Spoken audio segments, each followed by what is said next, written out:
Yes, welcome back right now. This is AFRIMEDIA TV. Munyemere tugaruke kuri iyi nkuru.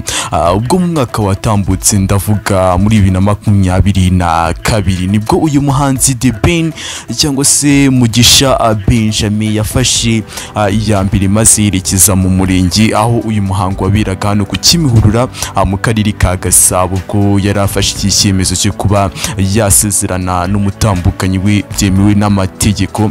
The Ben inkuru zagiye zisakara ahantu hagiye hatandukanye, no kuvuga yuko The Ben yaje kuba yasezerana n'uyu mutambukanyi we, ndavuga uwikeza Pamela, amaze ubundi nkuru uzigenda azicicikana ku bitangazamakuru bigiye bitandukanye.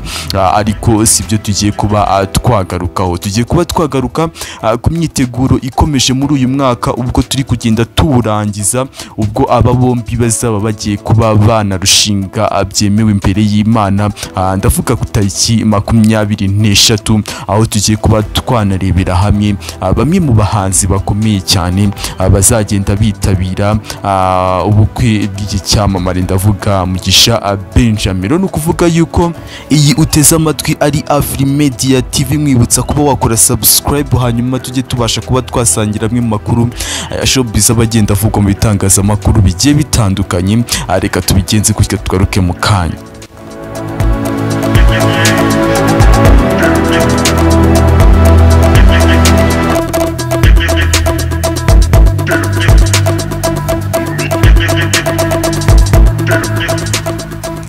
Ni Mugisha Benjamin cyangwa se The Ben wakunzwe cyane mu ndirimbo nyinshi za R&B nyinshi cyane zigiye zibanda ku rukundo, wagiye ukundwa cyane n'igitsina gore, reka mbivuge gutya, ariko no ku mande ndavuga zindi ku ruhande rw'igitsina gabo nawe bakaba baramukunze kubwo indirimbo ze ziganisha ku rukundo nziza yagiye akora.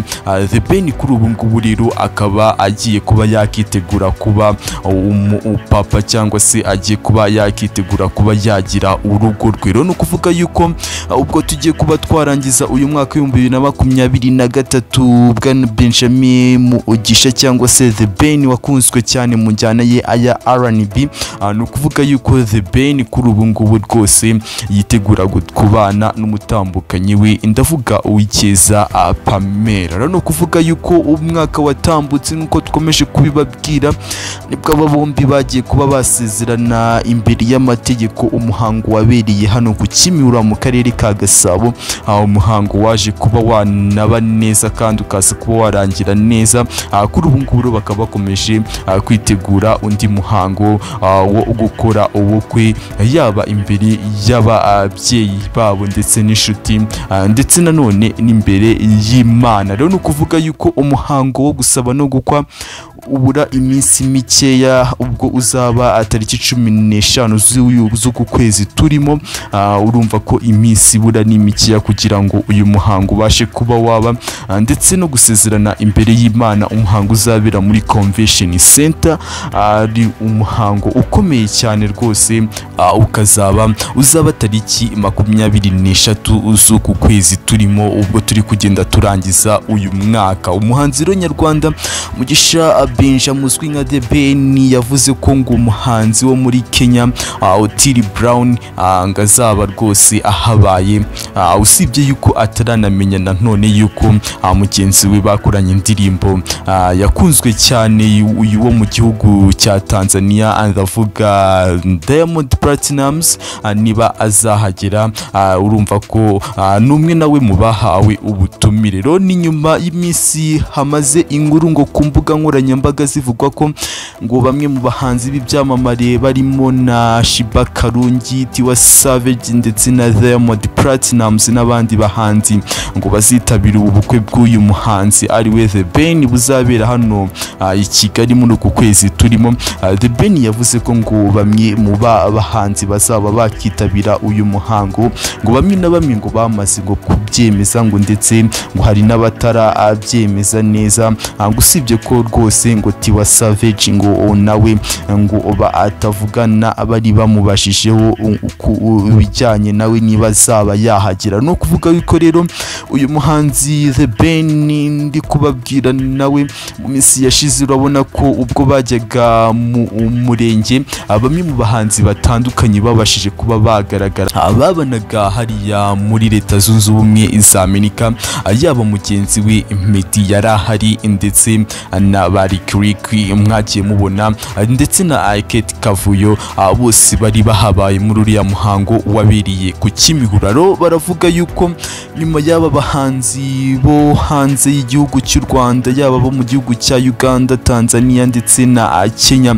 uyu Otile Brown ariho aturuka ndetse kandi ngo bari kuvuga yuko rwose n'uwitwa Meddy nawe ngari kwitegura kuba yagera muri uyu muhango uzabera inaha i Kigali. The Ben rero akomeza kuvugana n'ikinyamakuru cyamubazaga ku bijyanye n'abahanzi bitegura kuzaza ngo mu muhango we kuba yakerekana umukunzi we byemewe n'Imana ndetse n'amategeko.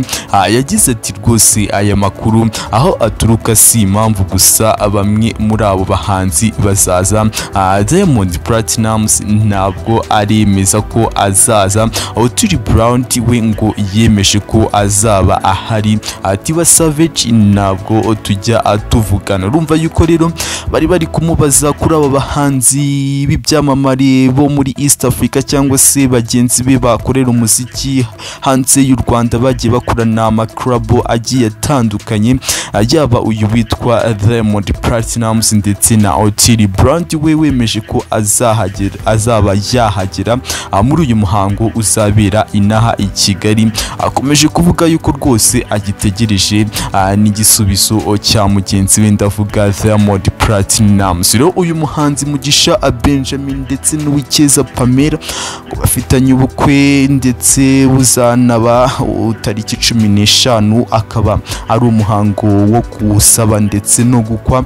Urumva ko iminsi ibura ari mikeya cyane, naho tariki 23 z'uku kwezi turimo ngo nibwo bazasezerana imbere y'Imana ndetse habe n'umuhango wo gushyingirwa aho bizabera muri Kigali Convention Center. Muri Kigali Convention Center ngo hazajya yunga abafite ngo ubutumire ndetse no mu gihe ngabandi basifuza gukurikirana ubu bukwe bw'aba bombi, ndavuga ku ruhande rwa Mugisha Benjamin ndetse n'Uwikeza Pamela bagiye kuba babana by'akaramata, ngo abasifuza kuba bakurikirana ubukwe bwabo live ngo bashyiriweho ndetse na website yitwa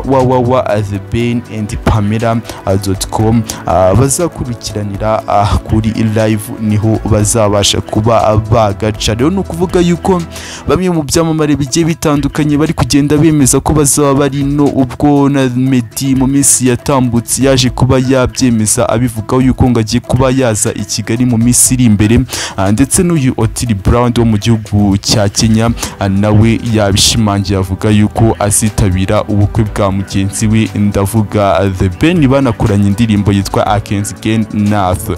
Reka usubikira hangaha tukaba turi kugaruka kuri aya makuru kugenda avugwa mu bitangazamakuru bigiye bitandukanye, amwe makuru abagenda avugwa ku byamamare byaha mu Rwanda ndetse no hanze yarwo, ubwo twareberaga hamwe ku uyu muhanzi Mugisha Benjamin uzwi nka The Ben. Reka tubashimire rero, tubashishikariza kuba mwakora subscribe hanyuma tujye tubashe kuba twasangira aya makuru bagenda avugwa mu bitangazamakuru bigiye bitandukanye aho muri mwese. Reka tubifurize kugira ibihe byiza.